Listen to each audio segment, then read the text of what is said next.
C'est au terme de 7 ans d'essai que cette jeune femme a mis au monde son premier enfant. Entre-temps, Charlotte a lutté contre une malformation de l'utérus en optant pour la fécondation in vitro. Alexis, lui, est arrivé le 4 janvier dernier. J'ai eu première FIV, c'était un transfert d'un embryon, deuxième FIV aussi. Le docteur Coué a accepté, sous notre demande, surtout celle de mon mari, d'avoir 2 petits embryons. Bon là, il s'est trouvé que ça a pris, mais effectivement, c'est peut-être uniquement du hasard. Hein. Mais moi, elle a accepté à la 3e. Et bon, et tant mieux, voilà, c'est un miracle de vie qui s'est passé.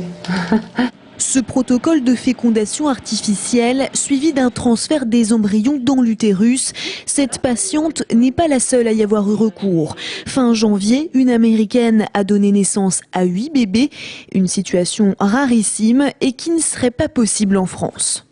Actuellement, les recommandations qui sont formulées par l'Agence de la biomédecine et par l'usage des bonnes pratiques est de limiter le nombre d'embryons transférés à 2, en considérant comme tout à fait exceptionnel le transfert d'un nombre plus important que 2 embryons. Donc on est dans une situation qui n'est pas réalisable en France. Ce que l'on craint principalement, c'est dans ces grossesses multiples la prématurité, qui est très importante, puisque par exemple, si on ne va que jusqu'à 2 embryons, par exemple, une grossesse gémellaire a déjà un risque 10 fois plus important qu'une grossesse unique de donner naissance à des prématurés. Dans ce service de médecine et de biologie de la reproduction, on limite donc chaque tentative à 2 embryons maximum. Un chiffre qui écarte une partie des risques pour la mère et l'enfant à venir.